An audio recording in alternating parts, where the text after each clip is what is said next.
What happens when a meteor over Pittsburgh unleashes powers to a select few women? Welcome to Heroineburgh, a bold indie superhero universe where electric shocks, shadow demons, and giant mutant lizards are just a normal part of the day. In this episode, we'll dive into high-stakes battles, secret villain plots, and the real-life Pittsburgh landmarks that set this comic apart. You'll meet the passionate creators bringing these heroines to life from the page to the screen, and uncover how decades of comic book love shaped this one-of-a-kind series. Stick around, because this is where indie comics, superhero action, and local pride collide, and you're not going to want to miss it. Let's dig in.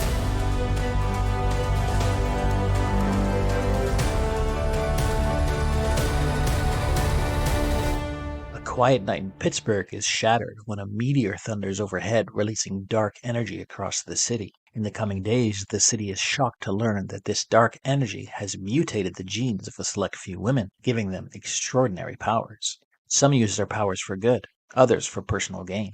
A brave band of women form an alliance, the Pittsburgh Heroine League, to combat evil at every turn. This is Heroineburgh. In a cunning scheme, the hypnotic criminal mercenary Mesmera uses the League's powers against them to both ruin their reputation and make some quick cash. Mesmera infiltrates Cybertech and knocks out Sabrina, HR director, who has the ability to produce electric shocks and travel through cyberspace. Mesmera's mission is successful. She gains access to the League's whereabouts and then ambushes Arcana, hypnotizing her to fall asleep and have vivid nightmares of shadow demons. A particularly dangerous dream for Arcana, as she has the power to make shadows tangible. As her dreams become reality, the shadow demons attack innocent citizens at the Cathedral of Learning. Sabrina awakens and alerts the other members of the League. Lunessa, who can turn light beams into solid objects, and Spectrina, who can control the electromagnetic spectrum, combine their powers and destroy the shadow demons, while Etheria, with her powers of teleportation, finds Arcana and wakes her from her slumber. As the team recover, help those in need, and pick up the pieces, Mesmera is pleased with herself for all the damage she's done. Story 2 focuses on Kimberly Chang, a mechanical engineer by day, but by night she uses her extraordinary powers of manipulating magnetic waves as a superheroine ex machina. While hard at work on her giant mech robot at Carnegie Mellon University, Kimberly's former assistant turned evildoer Serpenta has decided to test her new serum on an innocent lizard in the university's lab. The results of Serpenta's serum are immediate and deadly. The lizard grows to enormous size and poses a massive threat to all those in the area. Hearing the news, Kimberly slips into her mech and confronts the creature head-on. After going a few rounds with the giant lizard alone, Arctica arrives and uses her freezing ability to ice the creature until a solution can be found to restore him to regular size. Kimberly and Arctica exchange a few flirty words before heading off on their own. Meanwhile, Serpenta and Vaporia reveal their plans to permanently discredit the League by infiltrating the police department. Story continues in issue number 2. This issue and series was written by Manny Theiner. Manny has had a lifelong passion for comics ever since second grade, educating himself on the basics by watching the 60s and 70s DC TV shows like Batman, Wonder Woman, and Shazam. He was fascinated with TV shows like Bionic Woman, Electro Woman, and Dyna Girl, establishing a foundational love for strong female characters. While searching for the latest comics at the newsstands, he naturally gravitated towards comics with prominent female characters, such as Spider-Woman, Black Cat, Dagger, Dazzler, X-Men, She-Hulk, and the new Teen Titans. One special book was Supergirl, which had the backup story Dial H for Hero, featuring Vicky Grant and Chris King. Dial H for Hero inspired him to create many original characters, and soon he was sending them to DC Comics. Not a very proficient artist, Theiner was clever. He would trace the figures of George Perez's Wonder Girl and then place an entirely different costume and backstory onto it, then mail it away to Dial H for Hero. One of the first characters he created was Savannah, the feline fury, who would end up in Heroineburgh many years later. Unfortunately, DC never picked up any of his character creations for print. After rekindling his love for comics in the mid-2010s, Theiner discovered a thriving underground of superheroine video producers, including Night Vale Media's Bill Black, of the long-running indie comic Femforce, and even George Perez himself with the Sisterhood of Superheroine series. This quickly led to Theiner creating his own video series, but more on that later. This issue was penciled, colored, and lettered by Benjamin Zeus Barnett. Barnett is an illustrator, playwright, and comic book artist from Pittsburgh. In addition to his numerous illustrations for fantasy and science fiction book covers, he is the creator of the Saturnus Tarot, aka the History of Magic Tarot.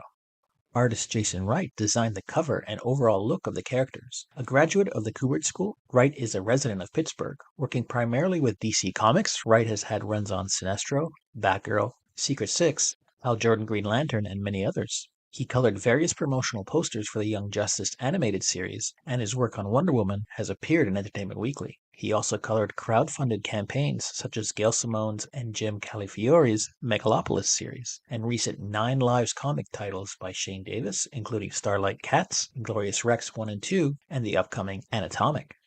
Marcel Walker designed the back cover pinup for this issue. Walker is mainly known for his comic Hutzpah, Heroes of the Holocaust, published by the Pittsburgh Holocaust Center. Illustrator and painter Wayne Brown is a longtime resident of Pittsburgh, PA. In addition to Heroineburgh, he has drawn 7 issues of Kat Kalamia's Like Father, Like Daughter, a book about a washed-up superhero and his aspiring offspring, 7 issues of Lesbian Zombies from Outer Space for Big Think Productions, and 2 issues of Signed for Wayward Raven Media. He has been working on his own comic title, Killionaire, about an anarchist anti-hero who hunts the rich. Other local artists who have worked on the first 4 issues include Howard Bender and Dandy Don Simpson, creator of Megaton Man. Many locations mentioned in this issue are actual places in and around Pittsburgh. One of those is the Cathedral of Learning. This imposing and awesomely named skyscraper serves as the centerpiece of the University of Pittsburgh main campus in the Oakland neighborhood of Pittsburgh. Standing at 535 feet, the 42-story late Gothic structure is the tallest educational building in the Western Hemisphere and the second tallest university building in the world. Locals and students call it Cathy, and it is a Pittsburgh landmark listed in the National Register of Historic Places. Next is the Cut at CMU, where our giant lizard makes an appearance. The Cut is a stretch of lawn at the university, essentially a large grassy area of the campus. Finally, we have the Hamerschlag Hall, a centerpiece and symbol of Carnegie Mellon University. It was named for the first president of the Carnegie Technical Schools, Arthur Hamerschlag. This indie comic comes with his own web-based video series, which began in 2016 when creator Manny Theiner partnered with Pittsburgh Filmmakers, an educational institution for filmmaking. Using their lights, cameras, and other filmmaking tools, Theiner began filming what would eventually become episode 1 of Heroineburgh, his love letter to the powerful feminine superhero from his childhood. 3 seasons later, Heroineburgh is currently the only narrative, live-action, PG-13 superhero series in North America produced outside the streaming format.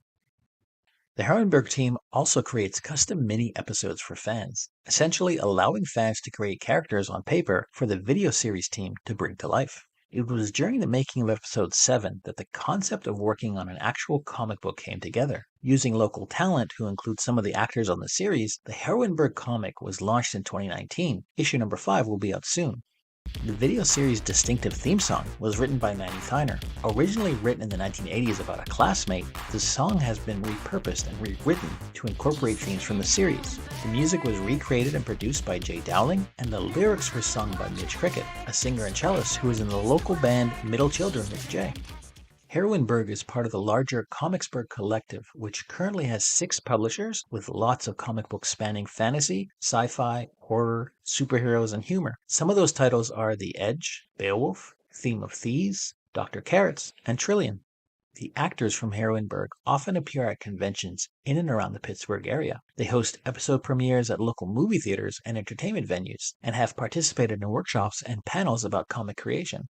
The team presented a live music concert at a small nightclub where some of the heroines, who happen to be talented musicians, fronted their bands in costume. 1 part sexy and 2 parts strong, the characters and scenarios from both Heroineburgh comic and video series are truly a love letter to the genre. Manny Theiner and his team of talented locals are taking their passion for comics to the next level, and their hard work and dedication shines through. World building a connected universe between 2 mediums is no easy task, just ask Marvel and DC. The team's pride in their city and their involvement in local events showcases not just a love for the genre, but for the fans too.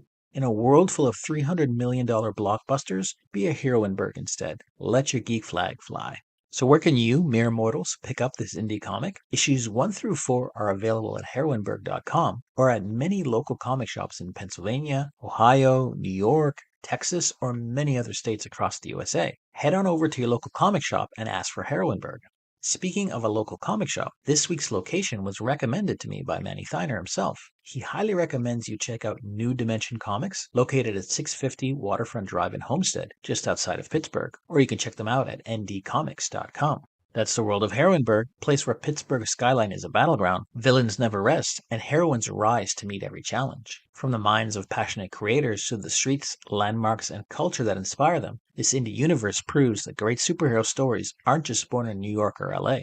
If you love diving into this issue, there's a whole world waiting for you in the pages of the live action series. And hey, if you want more deep dives into comics like this, hit that like button, subscribe to the channel, and ring the bell so you never miss an episode. Share this with your fellow comic fans, drop a comment with your favorite Heroineburgh moment, and I'll see you next time. Meanwhile, remember to read the freaking comics.